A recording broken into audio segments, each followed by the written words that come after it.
Okay, 6:44 on your Thursday. Welcome back. We're helping you get ready for back to school this morning. And today we're kicking off a brand new segment to help make sure that your kids are healthy as they get started with the new school year.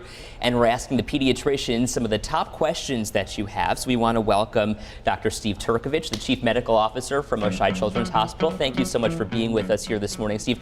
So many issues. You have your own kids that you're getting ready to go back to school. So let's, I guess, give us a big picture here. What are the top issues here that parents face ahead of the back to school season? So the biggest thing is trying to get the kids back into the routine of school. You know, you've had a summertime where kids are sort of all over the place doing their thing, and now you have to get back to homework, early bedtimes. Really getting them back to their routine is the most important thing. So let's talk about that routine. At first, it's kind of hard to get them to go to sleep early. What do you suggest in terms of sleep patterns? So really, kids that are in elementary school, middle school need about 9 to 12 hours of sleep, which is quite a bit if you think about it. And then kids in high school need about 8 to 10 hours of sleep.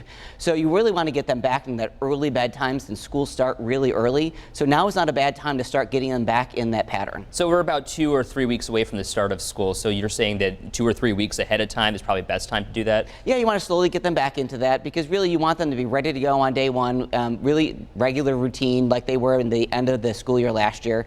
So it's an easy transition for them. Let's talk about medication also that might be available for kids in terms of inhalers, asthma. What do we need to know about getting this to the school, or perhaps getting all of that extra medication ahead of time? So you think about, many kids have chronic illnesses, things like diabetes, and they might need insulin or other medications, asthma, need their inhalers. So make sure you make a stop at your pediatrician, get that prescription ready, and make sure that that's all ready to go with the school nurse, so that on their first day they won't have any bumps with that. Now, also EpiPens are a huge deal as well, we know for a fact, and there's been reports of shortages of EpiPens. What do we need to know about that in terms of an antihistamine? You know, people have serious allergic reactions in some cases. So you also want to make sure that obviously they have their EpiPen, but also that the teachers, people that are in the cafeteria, and the school nurse are all aware of what sort of conditions, including allergic reactions, your child may have, so that they're ready to respond, they know where to get the EpiPen, and they know how to manage your child appropriately. And finally, Steve, when it comes down to vaccinations, we know there's a lot of talk about the measles. What is your recommendation as a doctor about the vaccination?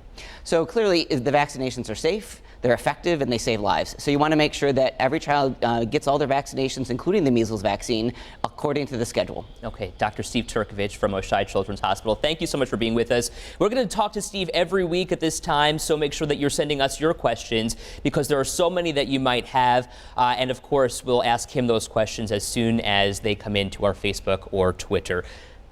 Did you hear that? That was so weird, wasn't it? Twitter. Tweet us your questions. Steve, thanks so much. All new for you this morning. The new school year roughly 3 weeks away. Have you done your back to school shopping yet? Oftentimes we hear parents are concerned with the cost of it all, and our Alley 2 is looking at ways to save money when you're back to school shopping.